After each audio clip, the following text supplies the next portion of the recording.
Put on a Ike mini flip. It's a little out of that.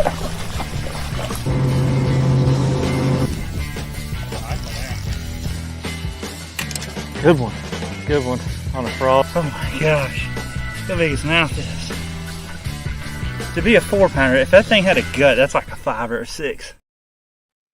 All right, everybody, I want to thank y'all for tuning in to One Objective tonight. Guys, we got a really good show lined up for you. This is a one that I've been talking with this guy for a little while, trying to work things out, and with his schedule and my schedule, it was kind of tough to make it happen. We was able to finally do it.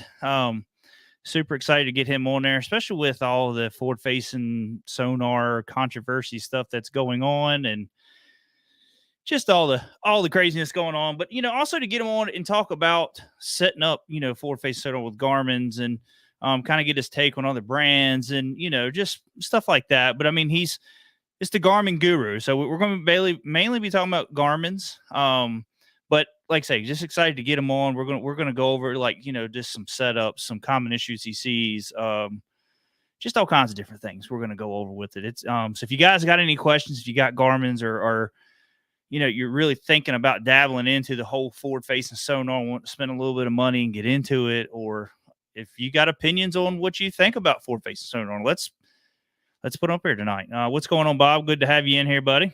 Big congratulations to Bob Brisky and Lance Burris. They're on our teams. They had I think Lance was 5th and Bob was 10th. Had a phenomenal showing at the National Championship Bassmasters Kayak Series. I think they were on 10 killer. So big congratulations to them guys. Super proud of them. I told Bob going down there to it, we got a great sense of humor and all that, and joke around a lot with one another. And I just told him, I said, good luck to you, Bob, but don't embarrass us. And he didn't. He did a very, very good job down there, him and Lance. So we're super proud of them guys.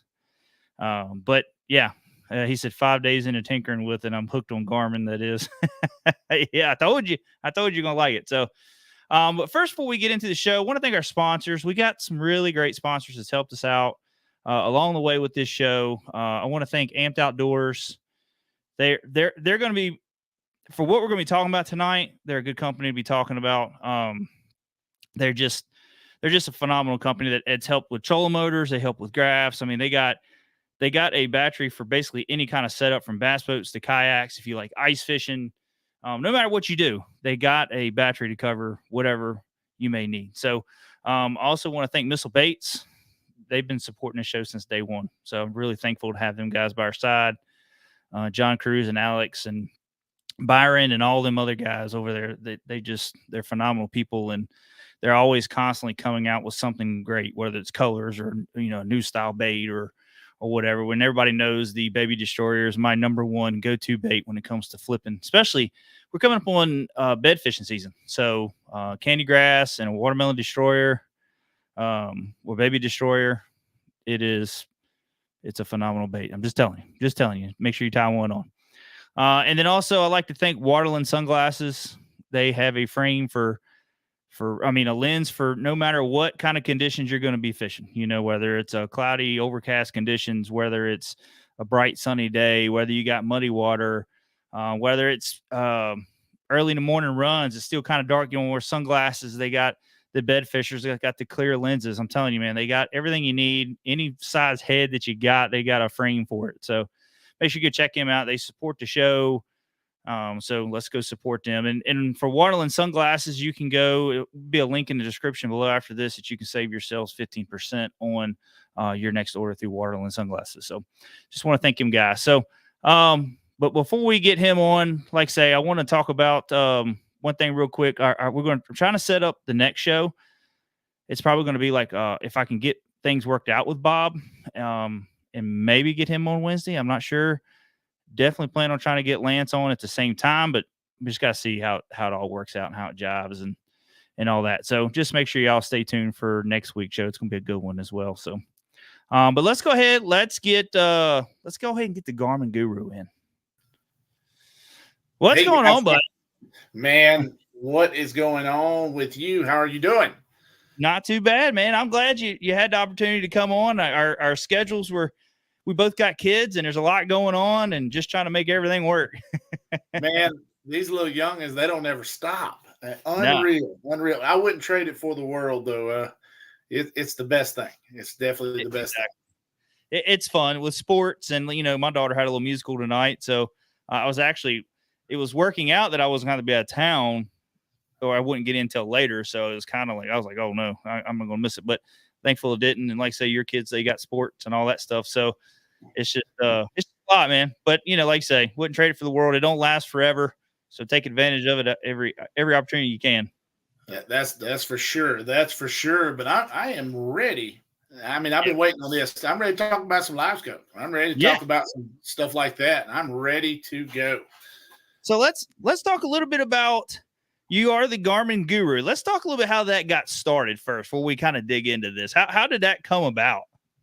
Well, I tell you, I was at work at midnight one night working at the paper mill. And I told my friend that was with me, he was working with me, and I said, I am sick of working overtime. And he's like, start a YouTube channel. I said, well, I got one, but it was based on logging because I work in the forestry business.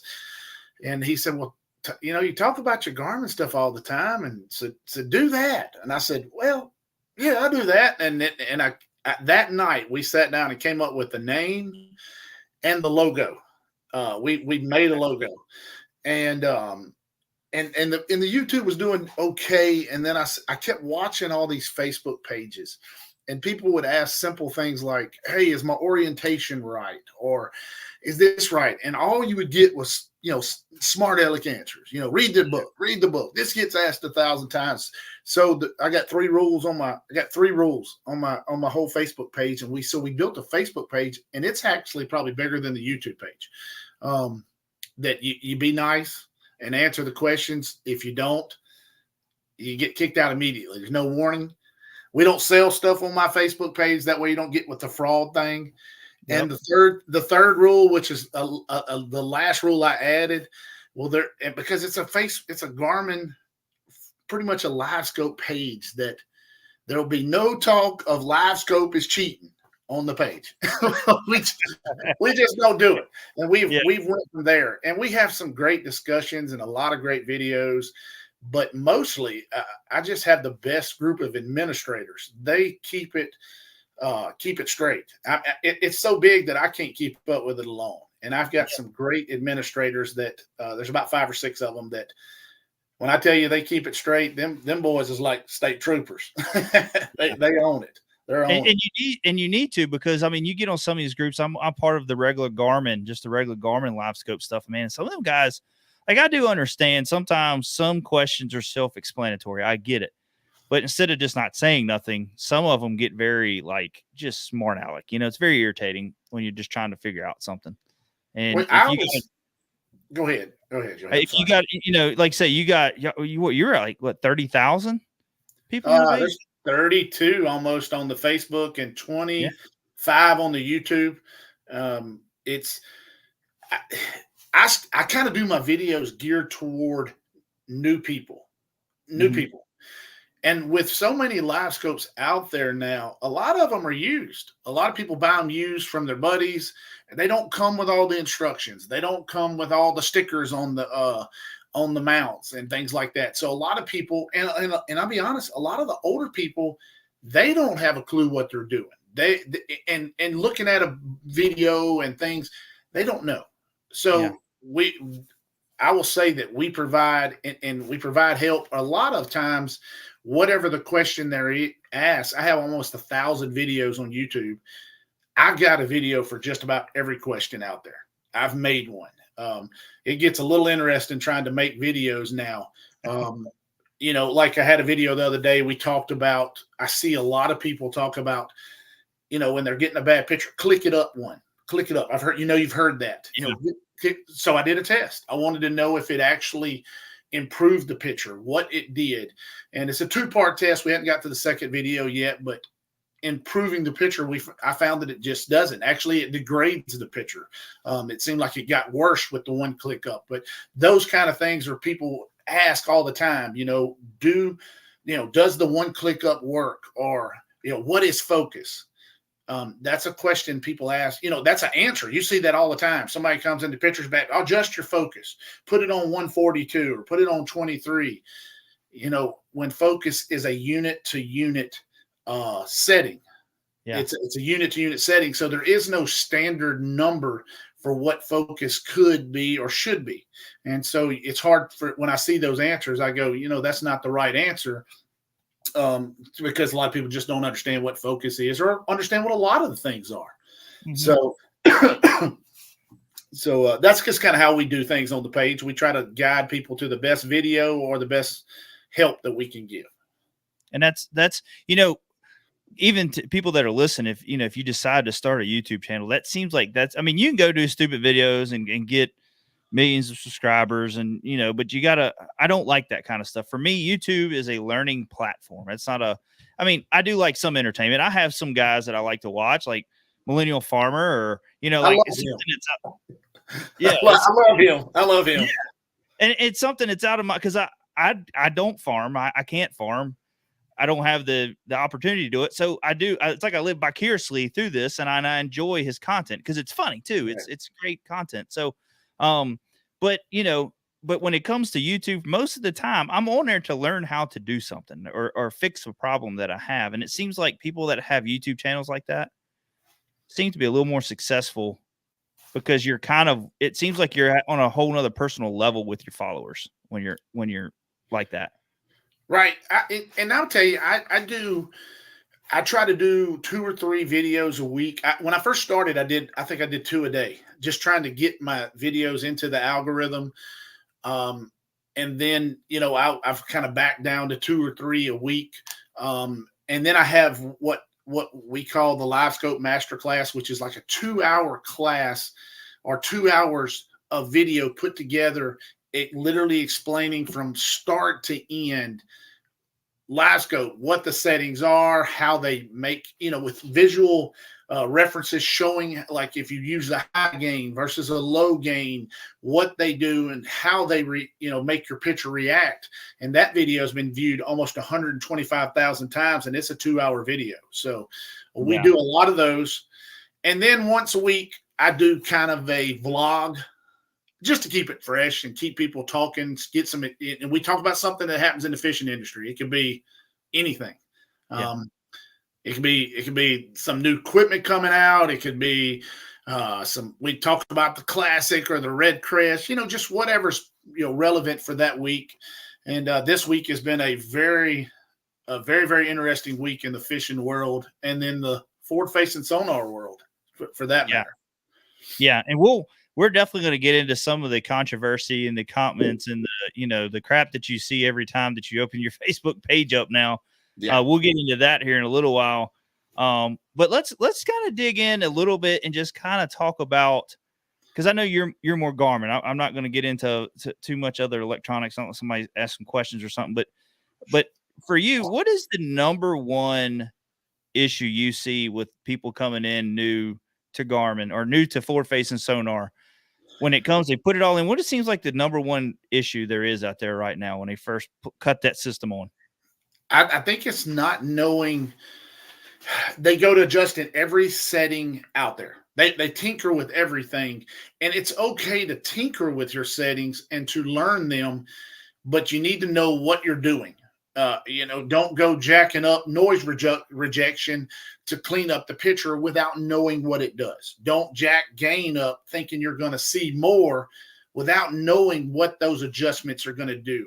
I think people get a little bit, they go a little crazy right off the bat. And I don't mean that in a bad way. What they do is they don't know what they're adjusting. So they just start going. And when it gets out of whack, it's hard to get it back sometimes. Yeah. And so I've come up with kind of a baseline set of settings. They're not the end all be all. There is some adjustments that you can make on the water and unit to unit for that matter to clean your picture up. But I came up with a set of baselines that are a great starting point for people to start with. And then as you get more and more experience with the live scope in your unit, you may like things a little bit differently. You may like it a little hotter, or you may like that ultra clean picture. And that is on a personal, per person basis. Everybody likes their stuff a little different, but if you have a good baseline, then you can adjust and come back. And so that's what I've kind of spent a whole lot of time is creating that great baseline set of settings, just a guideline to get people through. And then we go from there. Let them, as they get more experience, let them adjust as they see fit. So I think understanding those settings before you go to jacking with it is one of the hardest things I see people doing. I see that a lot. Yeah. And I think too, is a lot of people, there's a lot of misconception of, like you said earlier, there's like this, everybody thinks there's just one all fix all setting where each lake's different. I watch a lot of your stuff. You're from what, around Louisiana or something? North Louisiana. I'm right by, a lot of people know it from the bass world, Bussy Break. Oh yeah. Yeah. I'm about 2 or 3 miles from there. Not very far at all. So your water, yeah. You're not, so your water clarity and the stuff that's in your water, trash or pollen or whatever, could be a lot different than someone that's up on the Great Lakes fishing clear water. Don't have a lot of trash in the water or whatever. So there's going to be different settings. I mean, if you watch, I mean, I know for me, for instance, I fish Mount Lake. It's a clear lake, Highland Reservoir. I go to Bugs Island, which is still some of a Highland Reservoir, but it gets really muddy. Right. There's things I have to adjust my gain. I have to, back it back down or noise rejection. I had to make a couple little on end changes to get that clarity where I want, but it's not a lot, it's not a lot of crazy changes, but I think a lot of people, they'll post something on Facebook and then everybody's like, oh, you're supposed to have your gain at this, or you're supposed to have it, I mean, is that something you see a lot of too? Well, here's the one thing that I have, and I tell a lot of people, I do a lot of lessons. I'll get with them on the water, kind of set their units up. I find that I don't adjust my settings as much is what I will do if I'm looking for a cleaner picture or those type of things. I will tell them, but being that they're not experienced, to try different color palettes. Each color palette, I'll give you a good example. If you use black emerald, artifact shows up like crazy. I mean, it's the screen will be clean on amber. You turn on black emerald and it'll look like you've been shot with a Slimers hit the screen, So a lot of times I will tell them, I say, don't get stuck on one color palette. Blue has beautiful visibility for showing, crappie and bass in brush tops, but it has a lot of artifact. Amber is going to show you the most beautiful detail. That's what Last Scope was built around, but it's hard to see in the sunshine. So instead of going and jacking your settings up, you might want to go say, okay, I can't see my screen as well. Let's don't jack the gain up and all those things. Let me go try rusted steel or Caribbean or even, moss or something like that that's got a little bit more visibility. But you need to know what those trade-offs are. Sometimes if you go to moss, you'll get a little bit more artifact, but you'll be able to see it better in that bright sun. So instead of adjusting your settings, try adjusting that color palette and try different color palettes to see if you can't fix the situation like that instead of messing with those settings quite as much, and that will help a lot of folks, especially the newer guys who are just a little bit scared because when you mess with those, you mess with 2 or 3 settings at the wrong time and boom, it's gone. Everything's messed up. And then I'm getting a message talking about what's wrong with my unit. Mr. Robert said that's interesting. He didn't like the black emerald, but really liked amber more. And that the amber is such a beautiful color but when you get in that bright sunshine, this, you can't see it because it's such a sunshine is an amber and it's blending on your screen. And my favorite is rusted steel. That's probably the one I use the most for bass. And then I love the blue color, but I'm going to show you a little secret that I found. There's 2 hidden color palettes. And now a lot of people who watch my channel know about this. There's 2 hidden color palettes. If you hit your power button, no matter the unit, and it'll pop up in the corner. There's a screen right there. It'll say backlight, a menu, backlight, and it'll say nighttime or daytime function. If you'll change your unit to nighttime function, now, when you do that, you're going to have to raise your backlight all the way back up to 100%. And then when you go back to your color palettes, blue and yellow have a different color background than they did before. Blue has whereas normally blue has like a light blue background. When you change it to nighttime color background, it changes that background to solid black along with yellow. Yellow does the same thing. It goes from a white background to a solid background. And those are, when I show that to people, crappie anglers love that blue with that solid background. It is amazing. Wow.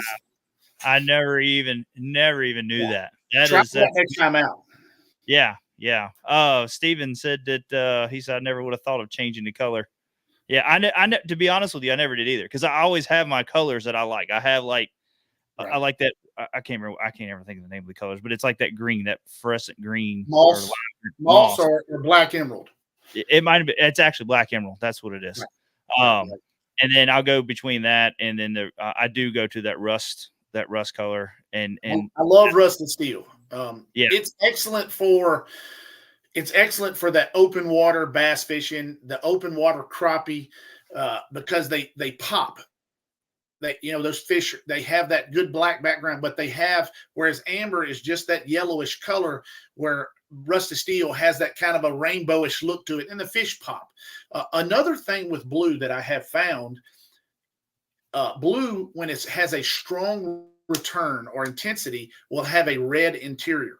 So when you're looking at, say, brush pile, if you see a big crappie in there, you'll see that real strong red dot right in the middle of the brush pile. So it's real easy to pick those bigger fish out because of those stronger intensities and returns. So blue is an amazing color for crappie anglers who are fishing in brush piles or anywhere, because it has that good center, that red center with a black background shows up wonderful deal.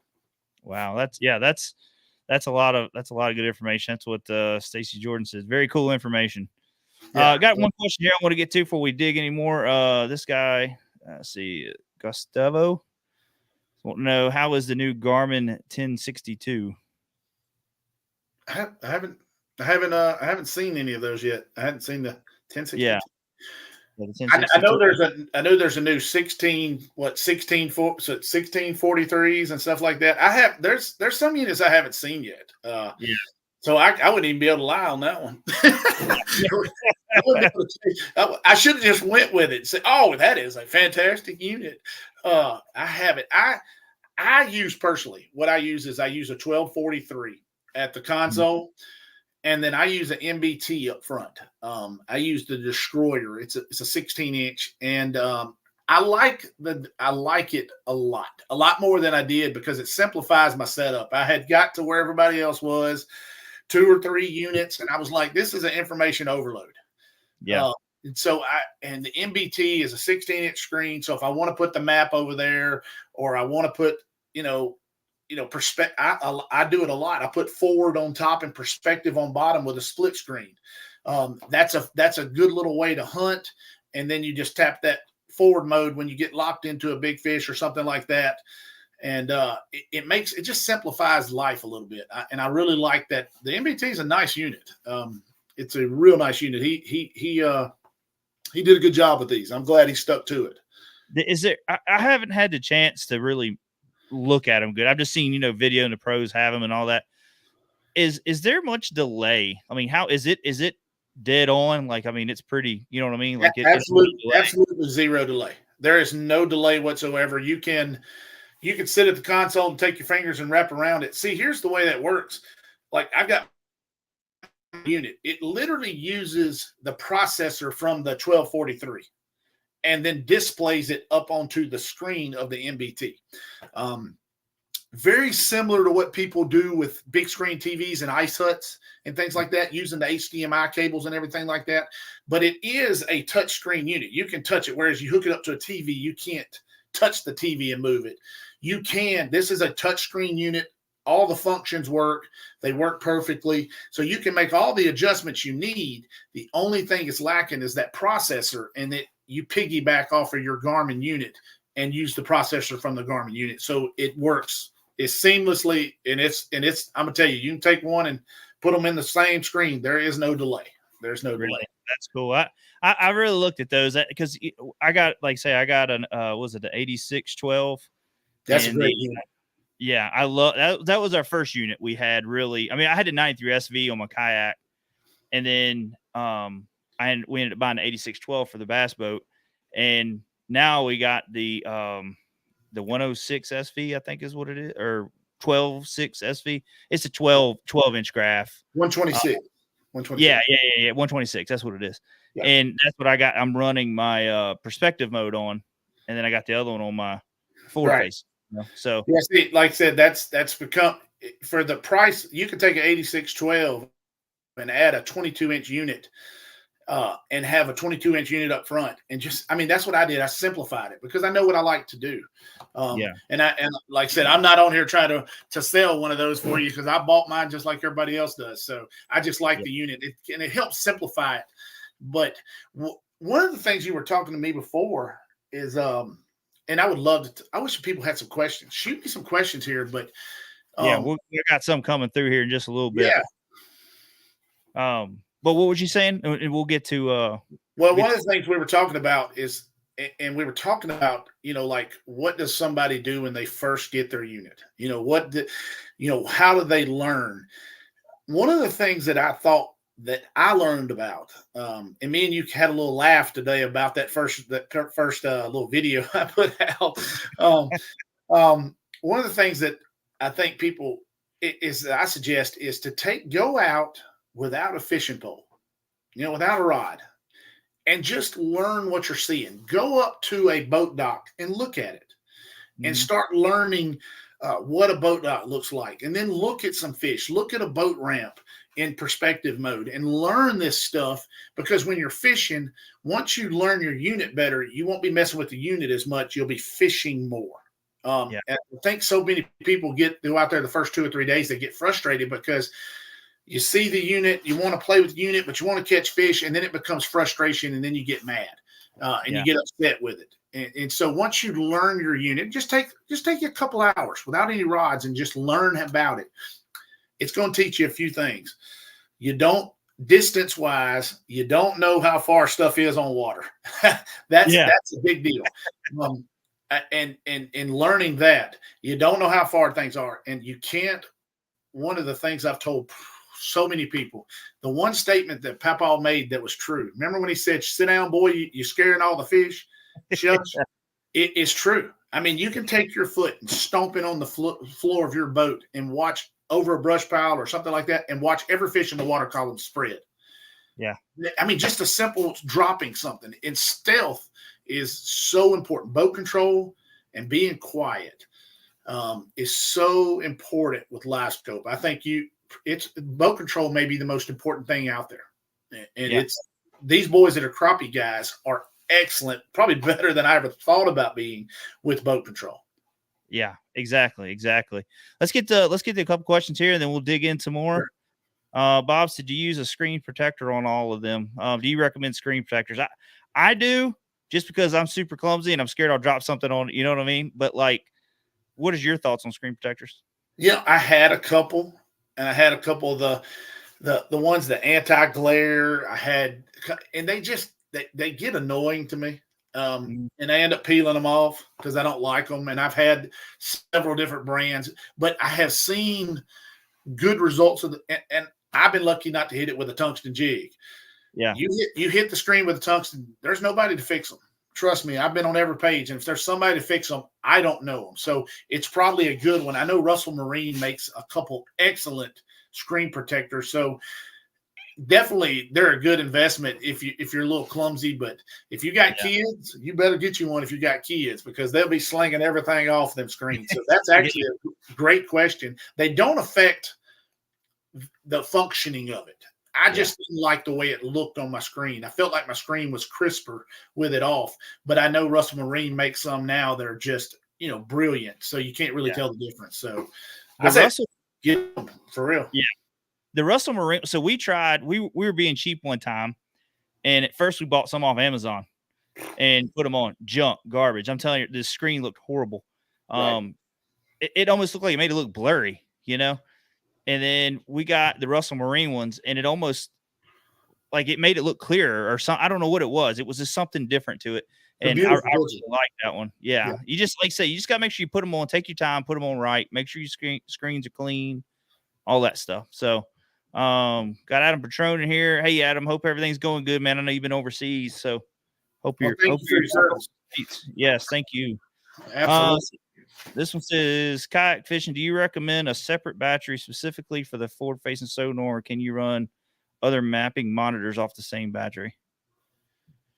So, okay. So my preference on this is in a forward-facing, I mean, in a kayak, I wouldn't see anything else. There's not any live wells running or anything like that. I wouldn't see any reason why you couldn't run it off one battery and just get it done. A good lithium battery and whatever you may choose. I know you Amped Outdoors. He makes a good battery. yeah. And a single Amped Outdoors battery with the right size, you could run a couple of them in kayak fishing, no problem. You don't have live wells. You don't have, bilge pumps running. So there's no. But I want to ask you this: when we first started this whole thing, there was all this big talk about clean power, and I'm very much on the clean power. But I have noticed that as I've switched to lithium batteries, at first I had it on as separate. Well, then I hooked it up one day. I had a lithium battery and I forgot to charge it. And I hooked it up to the lithium battery that my live well, everything's on.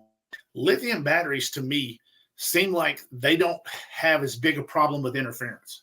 I don't know if you've seen that, but I have seen that, maybe we don't. If you have a good lithium battery, maybe you don't have to isolate. I'm not saying run it off the trolling motor wires coming from the trolling motor. You want to have good wires running from the battery to your units or the black box, or in my case, I use a fuse block. But I've noticed that mine's hooked up now to the cranking battery, which is a big 150 amp hour lithium cranking battery, and it's hooked up to that. But my live wells are on it, my bilge pump's on it, and I see no interference. I think when I with lead, son, you'd breathe hard. Lead, you'd see a little fuzz all over it. So maybe lithium batteries are just a cleaner battery, power source anyway. Maybe have you seen that? Yeah. So even when I did worked on heavy equipment and boom lifts that were like these indoor booms and scissor lifts that were switching over to lithium, you're starting to get into more sensors that were very finicky, and you couldn't have no low power draw. You couldn't have power spikes. So they had to get away from lead acid and go to lithium to solve that issue, because we had issues with booms that were all of a sudden a sensor would just go nuts. And it was coming from the inconsistency power of a lead acid, where a lithium keeps a consistent full draw. It's all or nothing. That's how lithium is. You know what I mean? Oh, it's open or it's nothing. And like, especially these guys in kayak fishing, if you got your motor hooked up to a lithium and you make that long run and you went a whole lot further than you thought you could, and then you're on the way back and it just dies, I mean, and if you look, for instance, kind of just talking about the lithiums and all that, I know when I was running my XI3 and I had a bad lithium for another company we were running, lithium crapped out on. They couldn't get me another one in time. I run a lead acid, and I was getting down to like 10 volts on that thing.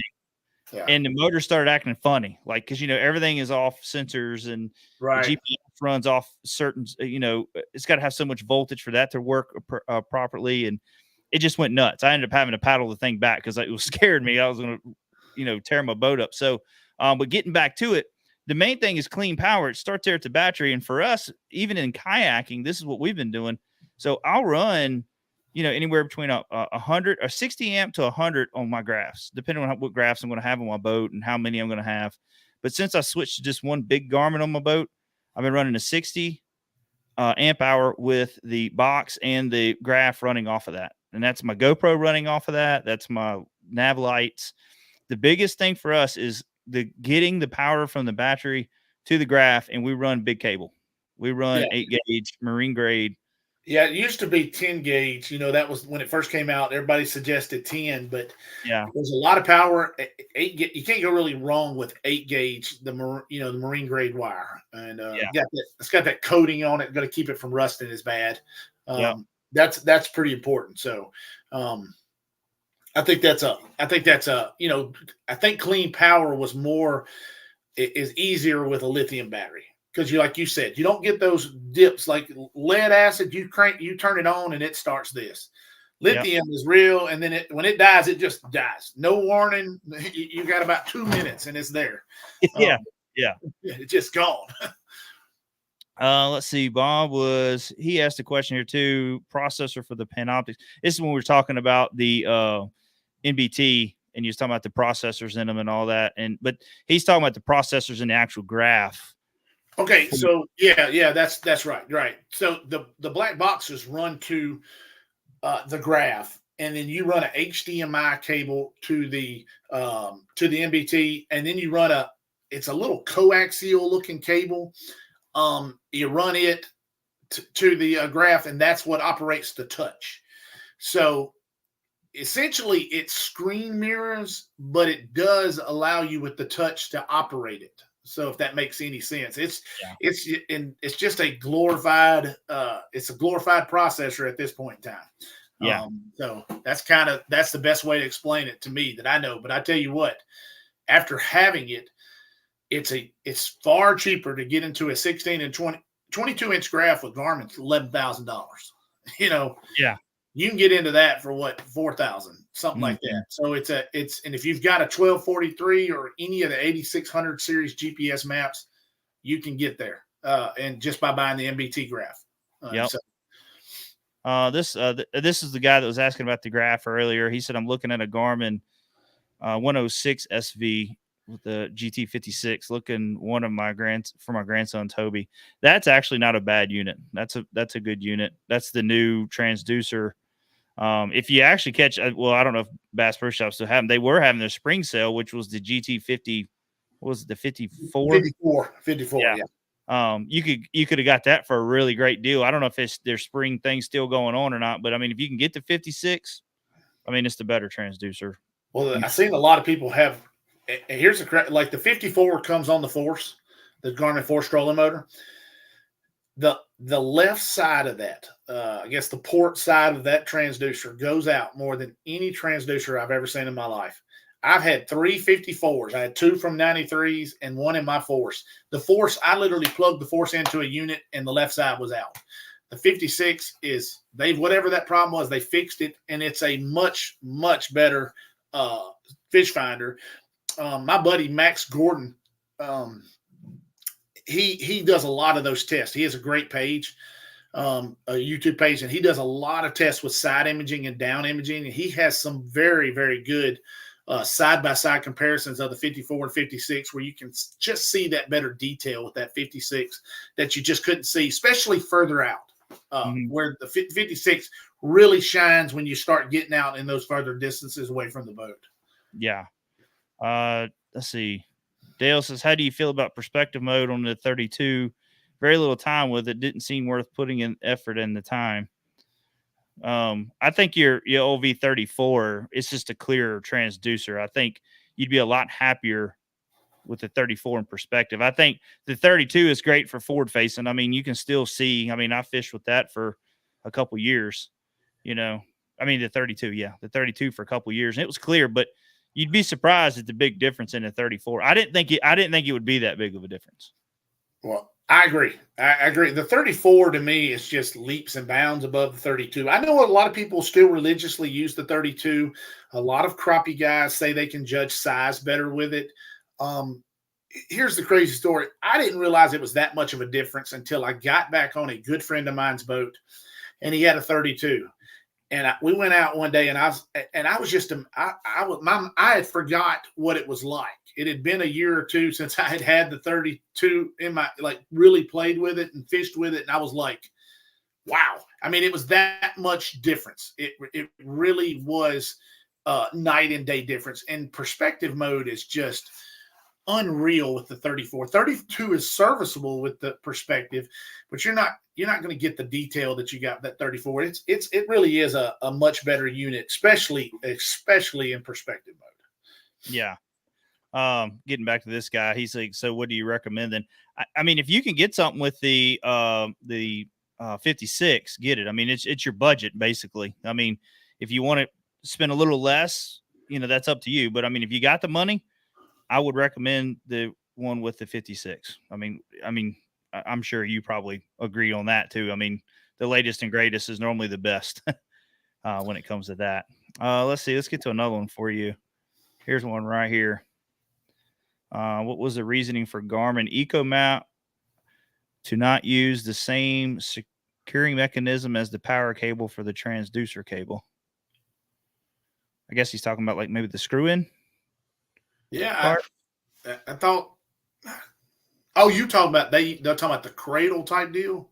Maybe. I don't know. I know the 93s have the cradle, and the 106 has the little the little locking mechanism piece. Lock. I don't know. I thought all of them have a screw in, like the power's a little red screw in, and the orange cable for the transducer. I'm not real sure. I'm not real sure what he's asking there, but I don't know. I don't know what. Yeah, I mean, and if you're talking about the mechanism, like where it locks in, I don't know did they change it on the new 93 SVs, or is it still the same? Like what kind of clips in? They're so expensive, the new 93 UHD2s, that I haven't seen many people using them. They're higher than some of the GPS map stuff. I mean, it's up there, and there's a lot of 93 regular UHDs out there. So I haven't seen a lot of the UHD2s. They have a lot of cool features. I like the fact that you can network 2 units Bluetooth wise. But I'm a GPS man, so GPS map man. I really love those. So. It's something I have. So I got the Garmin and the Lowrance side by side, the 12s at my console, and I'm eventually going to take the Lowrance and get rid of that and go to the Garmin. But right at the moment, that's what I'm running. Something I did figure out is the Garmin is so much faster. Like if you're trying to pan in on your screen for Navionics, and then you try to do the same thing on your Lowrance, the delay in that Lowrance, man, that Garmin is just like that. I mean, it just goes to it. Humminbird is like that too. It has a slow, if you zoom in on a map, it'll just go blank for a second and then show. It's got a slower processor in it with the GPS map series. I mean, just about as fast as you can zoom in, especially GPS map series. They are unreal fast. Got, I think the 8600 has the dual processors and things like that. So yeah, they're really fast. Yeah. This Elvis says, I don't think the 56 is necessarily better than the 54. The 56 UHD frequency is lower than the 54, but the 56 can scan further out. The 54's higher UHD frequency is going to give you a little more detail when scanning 60 foot or less than side view. What's your thoughts on that? I haven't really. Right. I think the 56 is maybe 1070 on the frequency, and the 54 is like 1120 maybe. Like I said, up close, they're going to be pretty comparable. And the 54 might even actually be better. But when you start getting out, like he's talked about, beyond that 60 feet, that's when that 56 really starts to shine. And the frequency, it really, really starts to get out there and really show the detail better than the 54. 54, you get out past about 60 feet, it's not that good. But if you're in close, they're not. The 54 is a great unit. I see a lot of people have a lot of problems with it, where the port side or the left side will go out. It happens a lot. I mean, I've had 3, and all 3 of them have went out and been replaced under warranty, including the one on my Force, which was not fun pulling your brand new trolling motor apart to put a new one in. That's not fun. And depending on your boat and where you got that transducer, say you got it in the back for when sometimes it'd be a pain in the neck to pull that transducer all the way back out of there. You know what I mean? And put it back in. It's kind of a pain. Yeah, it wasn't to me, but I like the 54, but the 56 to me is just a more versatile. Plus the down imaging, you get that 1070, or I think it's 1070 down imaging, where I think it's only like 800 and something on the 54. So you get better down imaging too, or clear view, or whatever Garmin calls it. They've changed it about 37 times. Let's get this last one, and then we'll kind of get into some conversations here. Garmin 106 SV versus 93 SV processors, night and day. Absolutely. No doubt. There ain't no doubt there. We ain't got to argue about that one, do we? Yeah.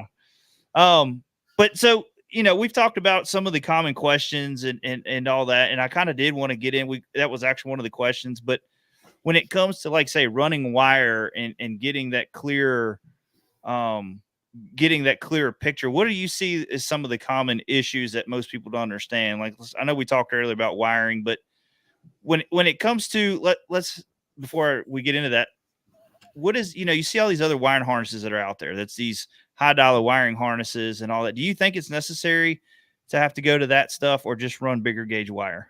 I think bigger gauge wire. I think the most important thing probably is, if you don't run it beside your trolling motor. Yeah. A lot of people run their wires because there's always that big, the trolling motor, and they make them to boats. Newer boats are, but some of the older boats just 5 or so years ago weren't set up for electronics and running these higher powered graphs that were real finicky with interference and things like that. So, the easiest way to run it a lot of times is right along that, trolling motor wire, and you get a lot of, that trolling motor every time it kicks in, especially the ones that aren't brushed. It really don't matter on the wiring their part, but a lot of the trolling motors, people have a lot of troubles mounting their trolling transducer on their trolling motor shaft, and they'll get a lot of interference due to non-brush motors. But when I've seen a lot of people, and their power wires are dang near be spiraled around their trolling motor wires, and that just causes and it's you get on there and you say, I can't clear this picture up because it's literally laying on top of another trolling motor that's pulling 24 volts or 36 at sometimes.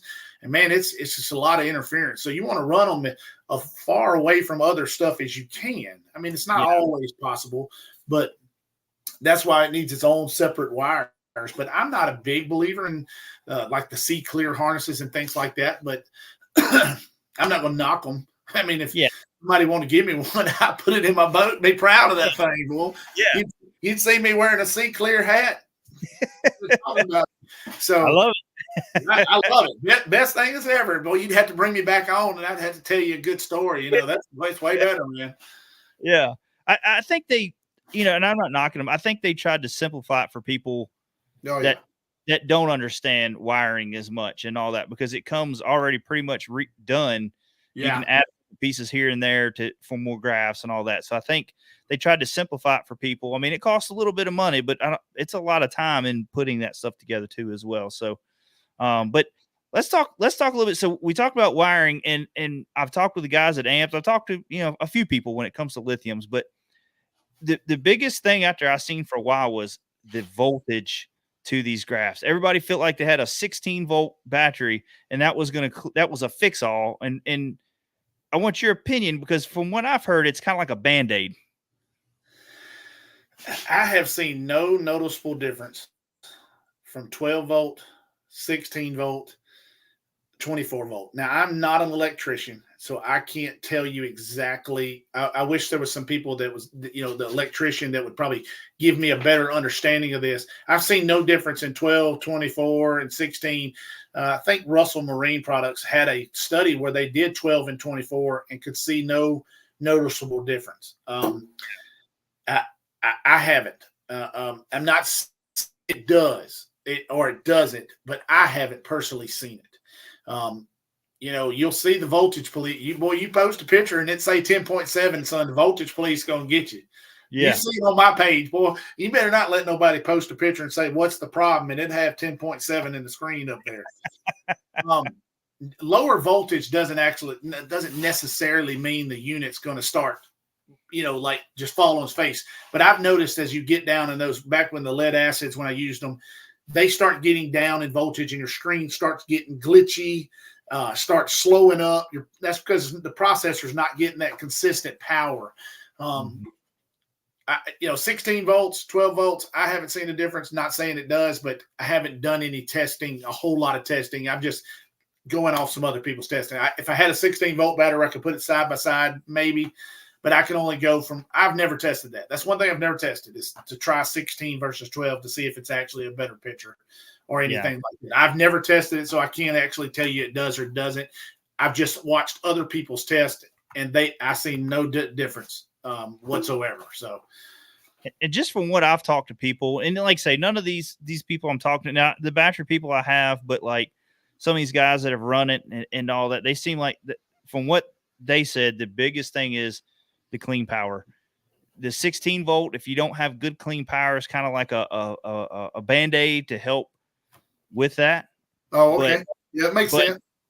But if you got good clean power, 12 volt is sufficient. You know what I mean? You don't have to go and buy these specialty batteries for these higher voltages to do that, you know? So well, I've heard that maybe correct me on this if I'm wrong, but higher voltage uses less amps.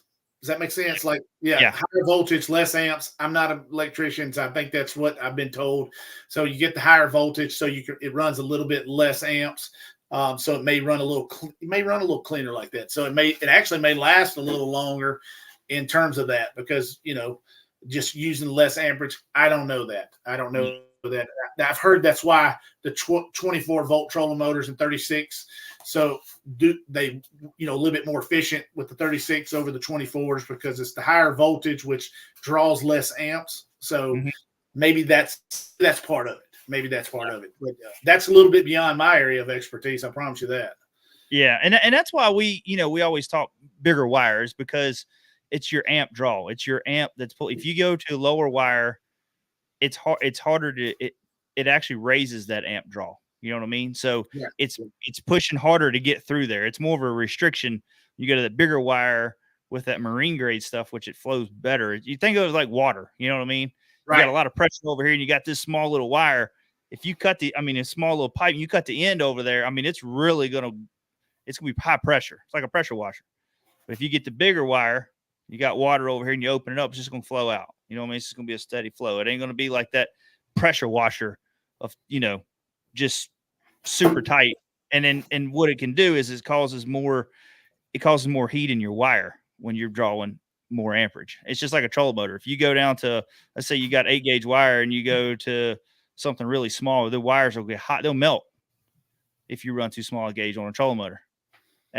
I'm not saying they'll get that hot on a graph, because they're not pulling that kind of amperage, but it does help when you got a bigger wire. The amp draw is not as bad as it would be if you had small wire. So it's just kind of crazy. Just something to think about for you guys that are, and like I say, that makes your picture clear. Let's see. How do you run bigger power wire from a battery? Man, I don't know if my internet connection is getting worse or mine. You've got real glitchy on me. So yeah, you were kind of getting glitchy there for a little bit, but I don't know if it's you or mine. It hasn't been mine here. I just got new power, so a new box. So I'm hoping it ain't mine. I like you kind of glitched out a little bit. Guys that are listening, just let us know, if it's getting bad or whatever. I think we might have just lost him. I'm not sure. We still got you, buddy? I think we lost him. So let's get to Elvis's sorry, I got a bite. Let's get to Elvis's question here, and then we'll see if we can get him back in here. Everybody's saying he's spinning. I think his internet's dropping. It says, so how do you run a bigger power wire from a battery to your fish finder when the Garmin power wire is like a 16 gauge only? So what we do is you can do it 2 different ways. You can either get a bus bar, where you can run your 8 gauge to your bus bar, and you have your ground on one side and you have your power on the other. And then you'll make your loops at the top. So you'll at the very top. So when your 8 gauge comes in, you have your smaller wire here that comes in, and you can make your loop over, and that's where you can feed off of there. Let's see if we can get him back in there. I'm back. All right, we got you. Man, I got the youngins out there playing Call of Duty. They probably zapping all the internet. Yeah, they sucking the internet dry, man. Man, they're killing me over here. I'm signed in. Now I got the chat. You know what's crazy is now the comments come up. Oh, okay. All right. Yeah. Well, I was actually starting to answer Elvis's question there. So how do you run bigger power wire from the battery to your fish finder when the Garmin power wire is 16 gauge? And I was just basically saying you could either do a bus bar or a fuse panel. What I use is a fuse block. I get a lot of questions why is the Garmin wire so small, and you're talking about running 8 gauge wire? That's a great question. What happens is they're making that for the short connection. They're thinking you're going to connect it straight to a battery very close. we use the bigger wire because it carries those amps. Longer distance stays more consistent over the longer distances. What I try to do is I run my power cables into a fuse block, and it's got like 6 different spots you can hook stuff up to. And each one of them has a particular fuse. Now, a lot of people tell you don't eliminate the inline fuse that Garmin has, but if you use the same amp fuse, the little bus fuses, I don't see a problem with it. And I hook mine up, and each of mine, if a fuse blows, I can pop that fuse block off, and it's got a little light that lights up and lets me know a fuse is blown. Very simple. I got it right there by my black boxes.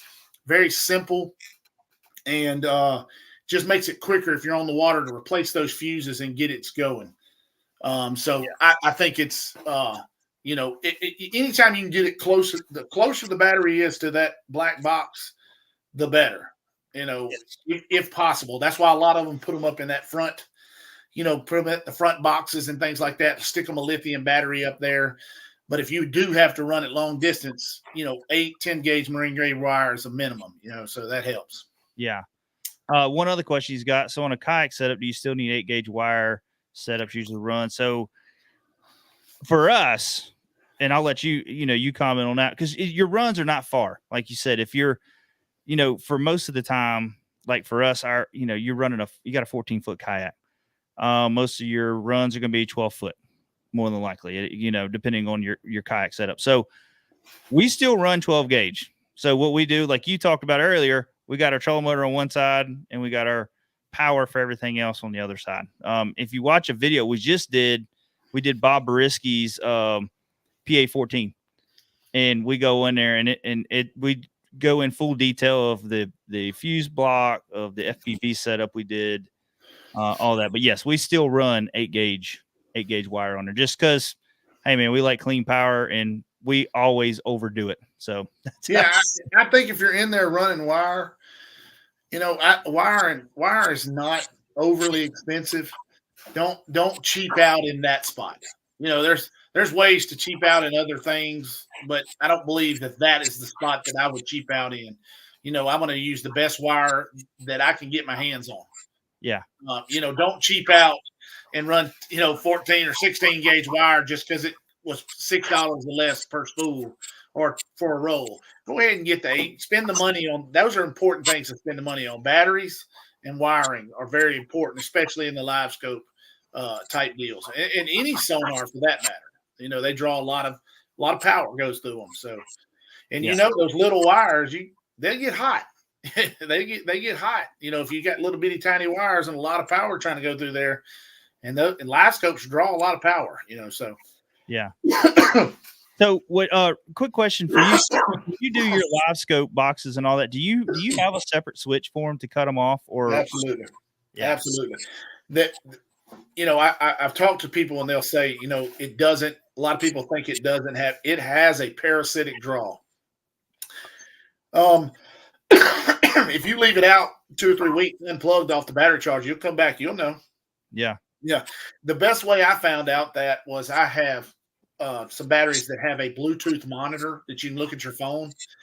And I had it turned off. Everything was powered down. And I looked and you could see the battery was having a little bit of draw. According to the amp, there was a draw on the battery. Yeah. And when I turned the kill switch, when I disconnected that shutoff switch, which is just a Perco switch, when I disconnected that, it went to 0. You turn it on and you can see that draw again. So that black box, it's not on, but it's sitting there almost in idle state.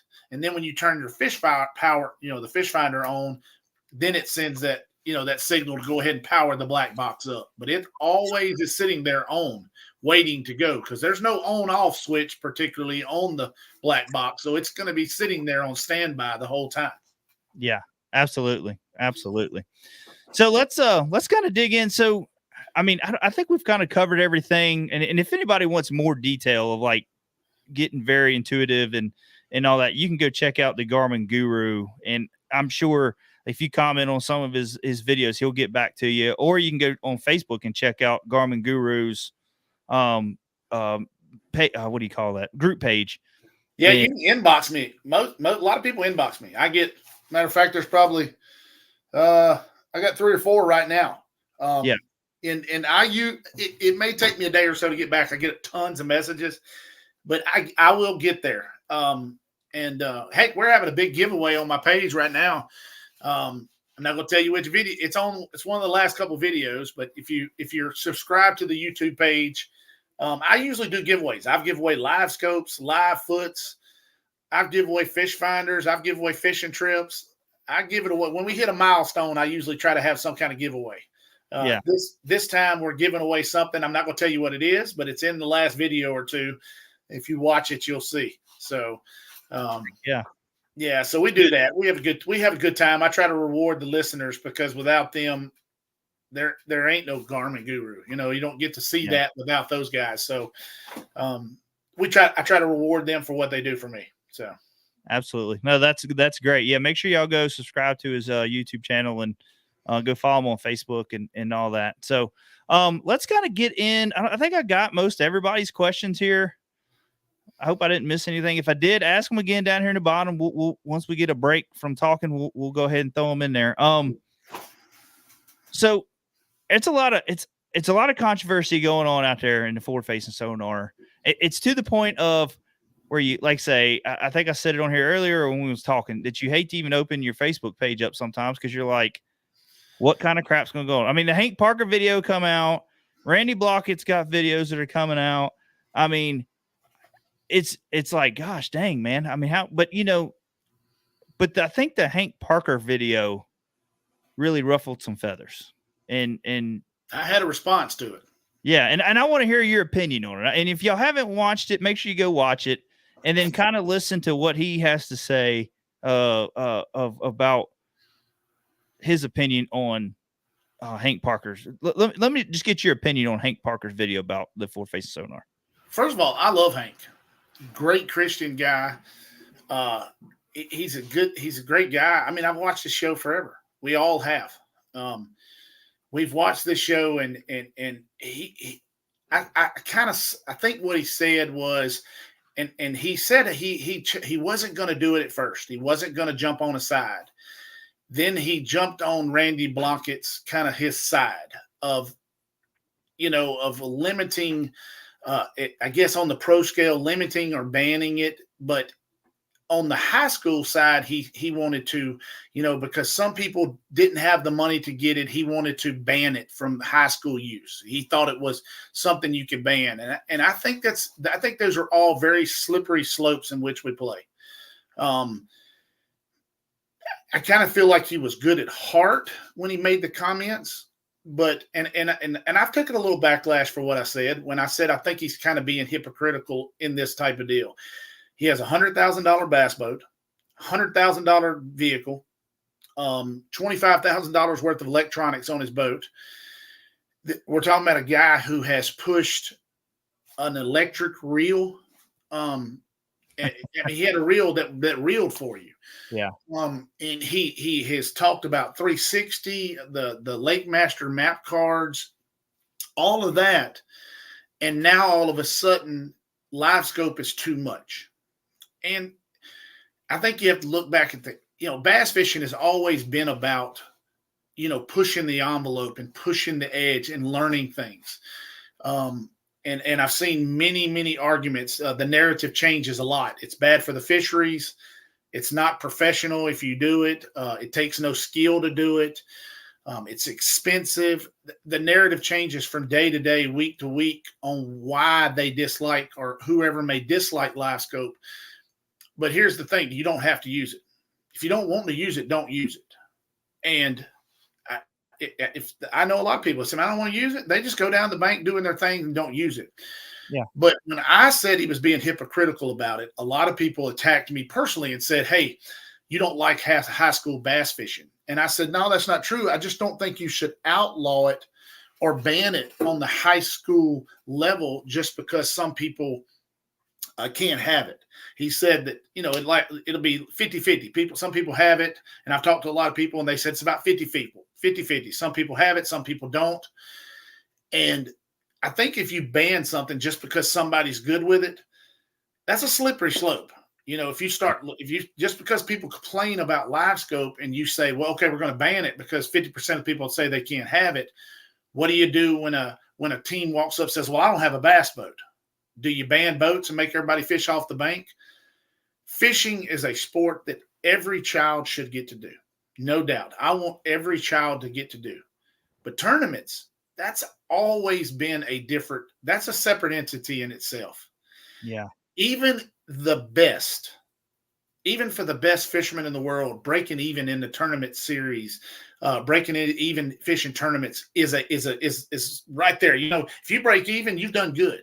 You win $225 in a club tournament, $275, $350. You spent that much practicing. Yeah. And so you lose far more than you win.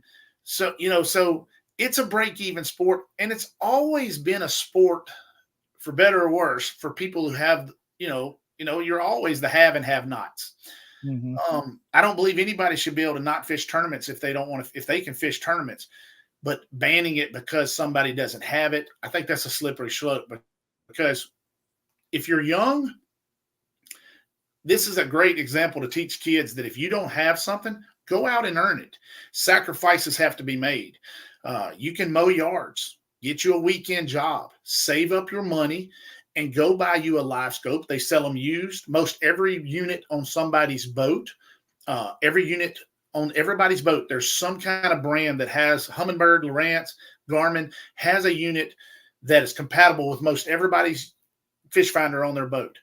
Go out and earn your money and go mow some yards, get a part-time job, give up a few of your weekends fishing, and you'll learn a lesson that says, you know what? I didn't have live scope. Yeah, his daddy gave it to him, but I put mine on myself. It helps teach responsibility. It helps teach, be able to teach you to achieve a goal. Don't just ban it, But nowadays everybody's like, oh, he can't do it. That's not fair. That's participation trophies. We don't do participation trophies. Participation trophies, that's for preschool. When you're out here in the fishing world, there's always somebody that's going to have something better for you. Hayden Jeffries is one of the best. Kevin Van Dam, one of the best. You have to always be pushing the envelope, or somebody's going to catch you and pass you. And that's fishing in general. I mean, we talked about rules today, me and you did. Every rule that bass has, a lot of them are called the Roland Martin rule, because he pushed limits to the extreme that they had to make these rules. I asked Rick Clunn at the Elite Series, and he is known for, back in the day, he would charter planes and fly over lakes and check them out. But they frown upon if you take a drone up and look. What's the difference? What's the difference? If back then you were chartering planes and flying over, that is definitely an advantage over your fellow competitors. So, and another argument I hear a lot is that people will say there's no skill in it, or if you take forward-facing sonar away from an angler, he won't finish there. Well, that's unfair to say that, because if you take a jig from Denny Brower, he's proven that if it's not a jig tournament, he couldn't win. And Denny's one of the greatest. And I don't mean to disrespect any of these anglers. They're fantastic, way better than me. But everybody has their niche. You take that frog out of Dean Rojas's hands. He didn't place in many tournaments. There's always a niche for people, and it's one of the biggest things. Find your strengths, fish to your strengths. That's always been it. And so what I did was I took the live scope and I fished to my strengths, and I used it to enhance it. But to say somebody wouldn't be good if you took live scope away, well, let me tell you, I'm going to give you some real stats on this. Live scope has only been prevalent in bass for last year and this year. During COVID, we had the unfortunate COVID thing combined with one of the biggest technology in live scopes to that's where it all came to about. Lake Fork, Patrick Walters, jerkbait, and he exposed to the world, the bass fishing world, what you could do with a live scope. Then it started to kind of take off and grow. So we've been wanting to get kids into this industry forever. That's been something we want to do. You got to get more kids involved because fishing sales are going down. Well, we ran into the perfect storm of COVID, and I don't mean that like a good way. COVID's a bad deal. If you've lost someone, I'm sorry. But we run into the perfect storm of COVID and a technology kind of hit.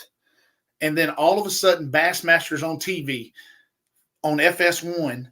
And here we are. We're all sitting at the house. Can't do anything. We're locked in. If you whatever, you've seen 5-6 hours of bass coverage 4 days in a row on Lake Fork. And kids are sitting out there at that time, 3-4 years ago. They're, McKinney, who won on Fork, this dude's like 15 or 16 years old. And I think, at that time, he's watching it and he's probably going, I can only imagine going, wait a minute. He's fishing and he's using electronics. And I know they call it video game fishing, but he went, wait a minute, I can do that. That's what I do. Yeah. I'm good at that. And wait a minute, fishing is that much fun? And so all of a sudden you've got an influx of young anglers and they're piling in going, I can do this. I've been playing video games my whole life. And they're coming. Yeah. But here's the crazy story. So live scope's only been prevalent a couple of years. They only let about 10 people per year into the Elite Series, right? Through opens and maybe the federation. I'm not sure about the exact qualification, but it's usually around 10 a year. Last year it was 9, I believe. Yep.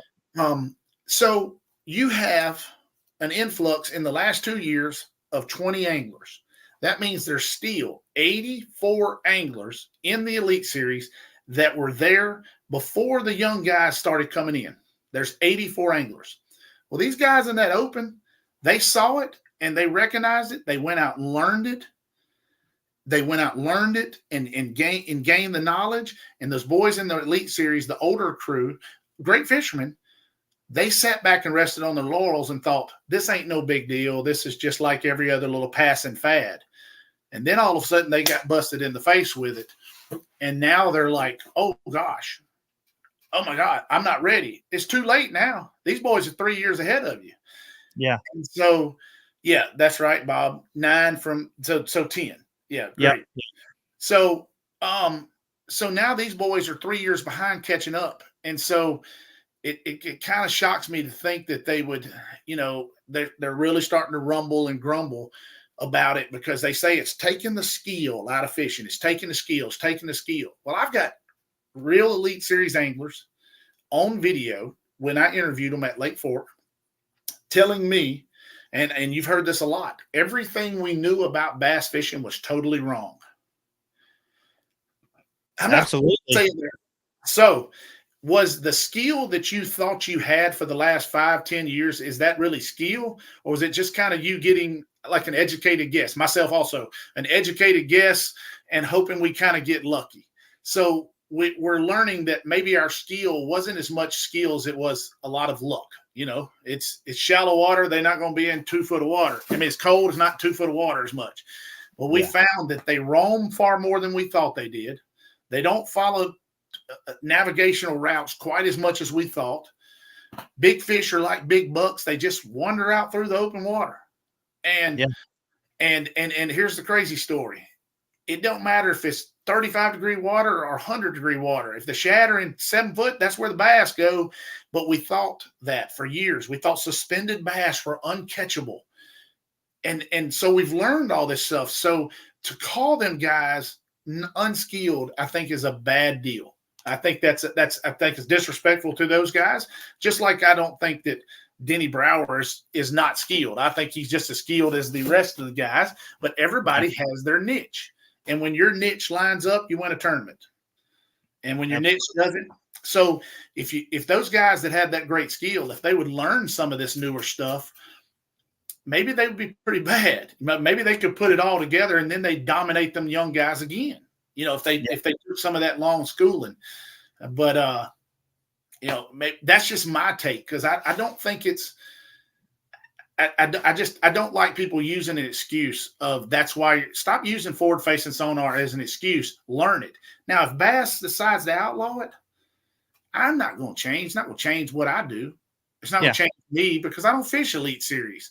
And I hear a lot of people say that. Well, if they'll outlaw it and they'll go back, we'll see who the real fishermen are. I don't know if that's so true, because if a forward facing, if they took it all the way and a forward facing sonar guy won, they'd say, well, see, he didn't need forward facing sonar to win. But if he lost, they'd say, yep, see, can't catch it without forward facing sonar. But they wouldn't hold they wouldn't hold those older guys to the standards. Like Rick Clunn finished way down the pack at 4. Well, he just had a bad tournament. But Ben Milliken didn't do good at the Classic, and Randy Blockett posted a video. See, where's your boy at now? He was hammering on him at the Classic. He just didn't have a good Classic. Yeah. Live scope don't mean you're going to catch them tomorrow. It don't mean you're going to put it on your boat and fish are going to jump in. It's not going to happen. So that's kind of my take on it. But, I mean, we could go on for hours with this because I do get people think that I'm against, I think it's ruining the sport. If fish, I've seen all the weights. Yeah, they're big weights, but there's some to take big weights. You got to have a lot of big fish. Live scope's been kicking for 3 years now. You think you would stop seeing these big fish now if it's killing the fish populations? Now, I do see where some people say that crappie in some areas are going down, but you're trying to outlaw the gun. The problem ain't the gun. It's the anglers who think that going out there every day, putting 50 in the live well, 50 in the live well, and taking 50 home is not a problem. That's where the problem is. It's the mentality to take home, if they go fishing 7 days, take home 350 fish. Yeah. Why don't that's greed. Yeah. That's like blaming the gun instead of the shooter, That's right. And like with the crappie fishing as well, you're talking about they take all them fish, but they also, where bass in some lakes, we have slot limits where, like some lakes, you can't keep anything between 16 to 21 or 22. It just depends on the lake, but they all got like some lakes have these weird slot limits because that's their breeding size. That's their maturity of where they breed. And even if after you catch one over a certain length, you can only keep one. So in the crappie side, they need to do the same thing. I know some lakes and some states have a size limit certain times of the year, but they need to tighten down on a little bit. I mean, some of these people catch crappie like they ain't going to eat nothing else. Yeah, that's what I'm talking about. Got to – it's not – well, bass fishing is a catch and release sport as a whole anyway. It's kind of went to there. But crappie fishing, I mean, that's all you see is the tables full of 50 people. Yeah, you're right, Bob. I'm a big lake fork fisherman. And 16 to 24 is the slot. Anything between 16 to 24, you got to let go. But here's an interesting, and I learned this from Bill Dance on his show one time. Very few people understand how a slot limit is designed. A slot limit is designed that if you catch a fish under 16, you should keep those fish because the population, the forage population can only sustain so many. So they figure you need to take these smaller ones because 16 to 24 is your better fish. Those are your breeding populations. Those put out the large numbers. So you need to, that's one of the things. People need to be educated on slot limits also. There's nothing, there's no size limit on crappie. Now, if the lakes get fished out, there's no size limit. Who's to blame there? I believe the wildlife and fisheries are the ones to blame for setting up impossible standards for somebody to keep. They're going to get fished out. It don't matter if people are getting better at fishing anyway. It's just the facts. Because if I want to know how to flip a spoon on my nose, I can watch a YouTube video and learn how to do it instead of sitting here. That's the world we live in. And so these wildlife and fisheries need to be proactive instead of being reactive and get out there and say, you know what, we're going to drop these slot limits. We're going to make a minimum, between, 10 and 14 inches, or I don't know crappie sizes, 10 and 14. We're not keeping those, or anything under 13. You got to set back anything, that you need to learn, just like Lake Fork. It's the crown jewel of Texas fisheries. And it's that way for a reason, because they have a proper slot limit. You've seen the giant fish on it. Toledo Bend and Rayburn, I don't think there's a slot limit, maybe 14 inches on Rayburn, but the size of those lakes is what protects those fish. They're such huge sizes. That's what protects those lakes. Where Fork is about 26,000 acres, so it's relatively small as compared to some of like Toledo Bend or Sam Rayburn. So the wildlife fisheries needs to get on top of this, because this is a people and a mentality problem not a live scope problem. Yeah. People be catching a limit of crappie forever. It's just we have more social media. We have more social media. Everybody's got a GoPro in their boat. Everybody's got Facebook, so they're posting pictures. So it's more prevalent now. People know about it more now, and I think that's one of the biggest problems with bass fishing tournaments and crappie fishing tournaments in general. You see a lot of people say, "I can't stand looking at the back of his head for 8 hours." There you go. You said it right there. When we used to watch bass fishing tournaments or fishing tournaments, it was 45 minutes of edited fishing. They edited in drama. They edited in, oh, here we go, 30 seconds to go. He catches that giant fish, when in reality, he caught it 18 or 20 minutes or 30 minutes before the time he had to leave. They can edit in and create the drama. Now we have coverage from the time they leave until the time they get the weigh in. Bass fishing and fishing in general is boring to watch when you're sitting there. It's boring to watch. I like to watch it, but it's boring to watch in general, especially when you watch 10 hours. And if you watch 10 hours of the back of somebody's head, I don't care if they're flipping a jig, unless they're throwing a frog, getting 40, 50 bites a day, it's going to be boring.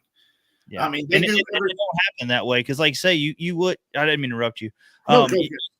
You see, you talk to a lot of these pros, we used to cover a lot of the classics and do media days and stuff. And, even here at Smith on the local stuff, some of these guys are only looking 5 bites a day because they're flipping big baits. They're throwing big, they're going to win. So it could be boring. Even if you're sitting in the boat, I've marshaled with pros before.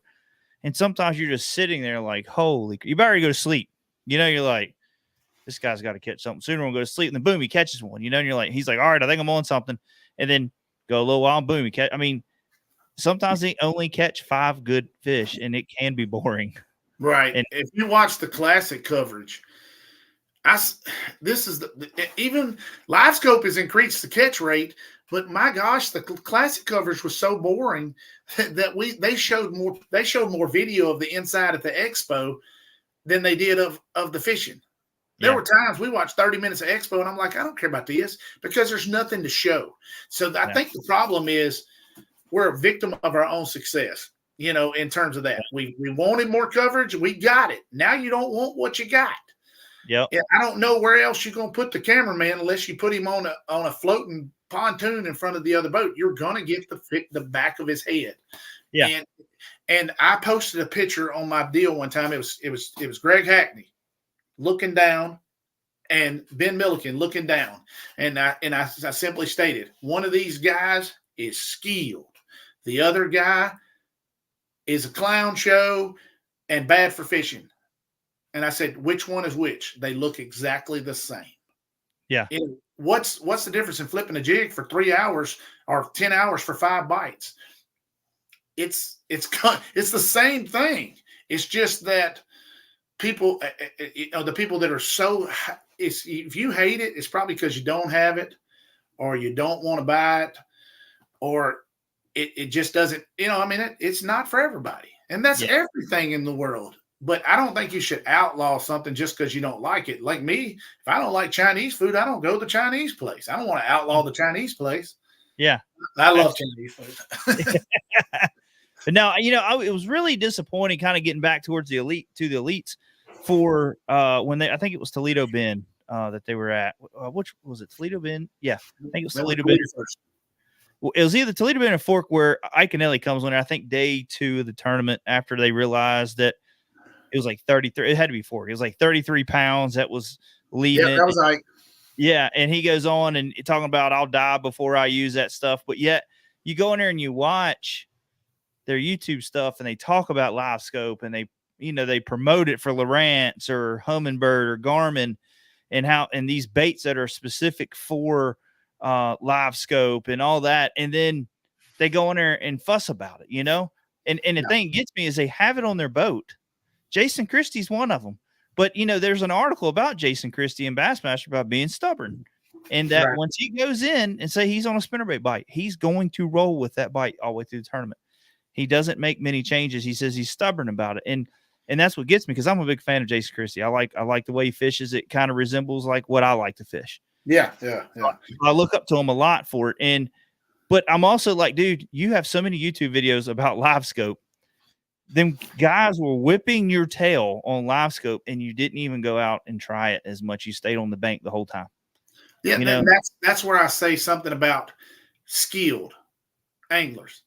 If you're so skillful, why didn't you back out? I mean, who in their right mind would have thought if a 30-degree cold front come in to still go up there and fish 1 foot of water like John Cox did? Yeah. That's not skillful. That's not skill. That's you found a pattern 4 days ago and you don't know what else to do. So you figure you'll just go up. That's not skill. That's not skill. That's to me is stubbornness and an inability to react and change. That's what you should have done. That he should have backed out, for a day or so. Instead, he sat up there and caught 13 pounds of the most boring limits you've ever watched in your life. They gave him 5 hours on Bass Live, and I about fell asleep watching him throw the same bait and catch bass this big on Lake Fork. You got to be kidding me. Yeah. Where's that skill that they were talking about? And I'm not disrespecting them. Come on now. Yeah. They're great, but when it lines up, they're great. And they're given that pass when it doesn't line up. When that didn't line up, nobody said a word to John Cox. All I heard was, boy, it sure is good to watch some old school fishing. What was fun about watching that? There was nothing fun. I was like, this it? This is what y'all wanted? Y'all wanted to see this man up here throwing and catch 12 pounds when somebody's banging 35 out there? Come on, man. Give me a break. That right there is just plain and simple. And then I'm going to bring one up. There's always this financial thing with pro anglers. We barely make it. We barely survive. We barely do it. I mean, we need more money. Well, when they sit there and tell you, you know what? I'll be dang if I use it. I'll finish dead last before I use it. There's one of two things is they either lie about how much money they make, or they, to me, if you sit there and donate $50,000 in entry fees just to prove a point, you got way too much money on your hands. Yeah. I don't care if I hate something or not. If I'm getting whooped, I'm gonna use it till they change the rules, and they're not. So they're trying to prove a point for what? $50,000. That's a heck of a point to prove. A heck of a point to prove. I mean, Bernie Schultz is a Garmin guy, and I would love for you to go watch his video. I'll post it on my page and listen to him. Oh, Garmin, love this. And as soon as I turned the camera off, he said, I'll finish dead last before I use it. Why? But I love the double. I love the salesman pitch at first and then flipped it over. And that's the truth. You got way too much money. You're not starving like you won't starve. Yeah. You're mad for one reason. These young boys are finna take you from your little comfortable living style that you've been living and riding for 20 years, and they finna put you in the streets. You better get on board because the youth train is coming. Yeah. And it's coming fast. And that's the thing too. These guys these rookies that have come in, these young kids have grown up because they didn't have regular jobs. Their parents was like, look, go fish. This is what you want to do. Go fish. And some of these kids do nothing but fish every single day. So yes, they're behind that screen a lot. But this is what's going to happen. If you take the screen away from them, all right, these guys are going to put in just as much time now because they're already doing it from, daylight to dark. So they're going to go on that bank and they're going to start flipping, or they're going to learn these techniques, which I think some of them already know, but they're going to perfect it. Where a lot of these older guys that are comfortable in Elite Series, they'll get out there and they'll put in and they'll come off about 3, 4 o'clock, 5 o'clock, come and have dinner with their family, stuff like. I get that because that's relaxing but these young kids have got to drive, man. And if you take it away from them, they're going to work harder. Well, I think Cam said it in one of his last tournaments, and he said it on his video today. Like I think the more skilled you get, the more stubborn you get. Like, he was on Lay Lake, and the reason he did bad in his last Red Crest is he said, I had so much history doing what I wanted to do. I couldn't get off of it. Mm-hmm. So that skill is more is it to me. Skill is just a memory of all the fish you're catching, and then all of a sudden your brain, you got so many fish locked brain spot, fish catches locked into it. You don't want to get off and make the adjustments. Your body's telling you, your mind's saying go out there, but you know what? I caught him here and won the Bassmaster Classic on beeswax, and he never made the change. And so, that's a lot of it. Your brain starts. You get so much. That's why people very rarely win the Classic on their home waters. There's so much information in your head. You're like, do I go here? Do I go there? Your head's spinning. And the guys that win it, they don't know much. So they find their little zones and they stick to them. Yep. I think I want to, I'm a firm believer in this. Maybe our knowledge of fishing wasn't really knowledge. It was just some good old educated guesses. And we got lucky from time to time. And when you have the bat, you just like anything, you remember the good days, but you don't remember those 0 days. So your good days, you keep popping in your mind. You remember those. You don't remember the bad, the zeros. And that's the way it is. Now that we're seeing with live scope is that, that's a great question. But what's your reaction that other major leagues control? Baseball is baseball. Fishing is fishing. Golf, you know what? They're probably going to regulate it after this year. They're going to drop it down to one transducer. If they dropped right now, if you went back to Lake Fork and said all y'all can only have one live scope transducer, guess what? Results are the same. You only use one at a time anyway. Yeah. You're not taking it away, because if you take it away, the series folds, because big 3 sponsors not doing it. Minn Kota, Power Pole, Humminbird, Lowrance, Garmin. There's your big sponsors. You take them away, there ain't nobody left, because bait companies ain't doing it. Yep. And boat companies are hurting right now because it's harder to sell boats because they got so much inventory out there now because of we're COVID. In post-COVID stuff. Right. You know what I mean? So, but I don't think these sports are comparable sports. I just don't think that they're comparable. And you know what? The game changes. Baseball changes. I mean, for the longest time, you used to, it was hit it on the ground, leg it out, small ball. Now it's people throw 100. So now you swing for the fences. The game changed. Golf courses changed. I mean, Tiger changed the game. He added weightlifting. They've got technology out there that tests ball spins. Technology changes, and you better get with the program or get left behind, in my opinion. That's why Tiger is not as dominant, with his injuries as he used to be. Technology passed him up, and he's so stubborn to stick with some of his older stuff, and that's what happens. The older you get, you go with comfort. I mean, when's the last time Rick Clunn was even in the when did he scare? When was the last time? Oh, I'll tell you. The last 2 tournaments he did good in, St. John's. Yeah. What was he throwing? A spinnerbait. Yep. In shallow water. There it is. It lined up with his. The other 50 tournaments since then, greatest angler ever, one voted by a lot of people. The other 50, he ain't even, I don't even know if I ain't seen him. Every time I look at him, he's in the bottom 10. Yeah. So look at Drew Cook and what's the other Drew Cook and why can't I think the one he rooms with? Can't think of his name now for some reason, but it won Santee Cooper on bed and fish. You got guys that are really good at bed fishing. And when a lot of these tournaments, these elite series, they'll travel, they'll chase the spawn, whether it's pre-spawn, spawn, or post-spawn. And you got certain guys that it's just like here locally. We got guys that dominate early spring. From January till end of March, 1st of April, they dominate. Yeah. You don't see them through the summer fishing hardly at all. And then wintertime will hit, November, December, they're dominating again. You know what I mean? Like it works in their wheelhouse. It's what they like to throw. It's what they're going to throw. So it works out for them. So that's it. But I don't want to hold you up too much longer.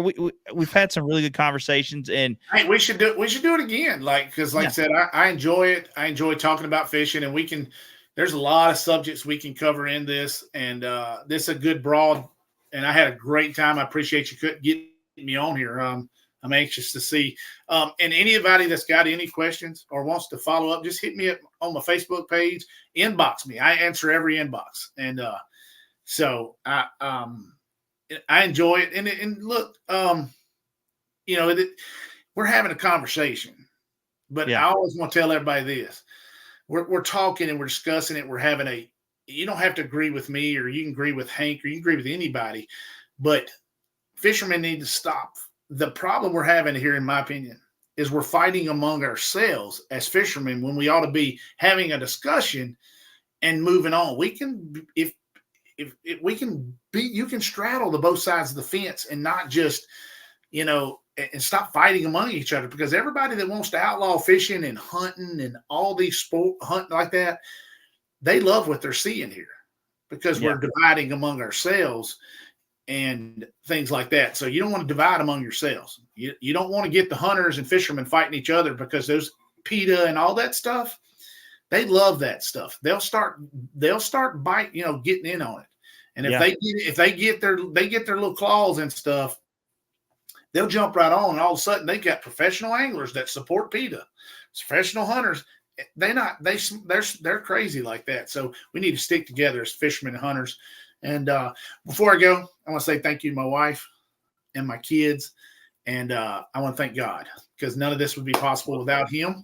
And I know some people don't like religion and things, but I've got to thank God. He saved me. So, and it changed my life. So I have to say that, because I feel like it's important to get that out there. So Absolutely, man. And that's one thing I do like about you.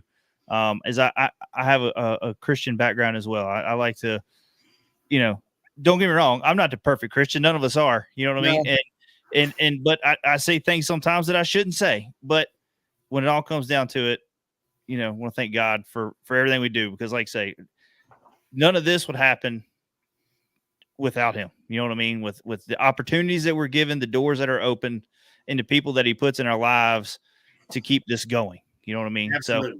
Absolutely. So but it was a great opportunity to talk with you. Thank I've you watched so a much lot for having me on. and keep up the good work. And we're looking forward to maybe trying to get you on here again and like I say, discuss some more stuff. I'm sure new technology is gonna be coming out here soon. Oh yeah, man. We get this on. This train's just getting rolling. Yeah. So, but I do appreciate it. And like I say, we look forward to getting you on here, and you have a good week. And we'll talk appreciate it. Thank you so much, man. Appreciate you a lot. Thank you. Thank you. Bye. All right, guys. I hope y'all enjoyed that conversation. It was fun talking with Randy. Like I said, we've been trying to make this conversation happen for a little while, and it was great to get him on here. And y'all had some really great questions, and I hope this helps you guys out a lot with when it just comes to the basics of getting started with forward-facing sonar. Whether you're in a kayak, whether you're in a bass boat, whether you are just ice fishing, which from what I understand, ice fishing wasn't as good this year because it, I don't know, just didn't get cold enough, and a lot of people, or it ended sooner than what a lot of people wanted. So, but when it all comes down to it, with forward-facing sonar, and whether it's forward-facing sonar or just graphs in general, when you're doing side imaging and all that, you want good battery voltage, you want good clean power, and you want good connections. And there you go. I mean, that's the three main keys to making sure you have everything working properly. Let me see. I taught Jason. Oh yeah. Just remember, I taught Jason Christie everything he knows. Well, Bob, you need to come here and show me something. I've been on a struggle bus here lately. But yeah, thanks everybody for tuning in. I do want to say, look, I put a TikTok video. Actually, I did a Facebook video out there the other day. Me and my dad went on a fishing trip, and I did it on YouTube, and then I put it on our TikTok today. And today it went crazy on TikTok. I didn't expect it to be that big, and it's got a pile of views. And I just want to say that some people, the comments it's on there about me smacking my dad in the back of the head with a jig. Let me tell you something. It was not purposely done. I felt horrible about it. Yes, I'm laughing, but you have to understand me and my dad's sense of humor. You know what I mean? Like, it's just like that. I mean, whether it's a nervous laugh, whether it's I've watched my dad wreck dirt bikes, and, we all laugh. They've watched me wreck my four-wheelers. They've watched me, do stupid stuff where I fall and get hurt, and we all just kind of laugh. That's just how our family is. That's how our relationship is. At the end of the day, we still love one another. None of it's purposely done. And, some people, they're just freaking geniuses out there, and they state the obvious with stuff. And it's like, look, dude, stuff happens. it's an accident. Me and my dad still enjoy being on the water with one another. And I'm going to tell you right now, that ain't the first time I smacked my dad in the top of the head with a Czar spook in the John boat.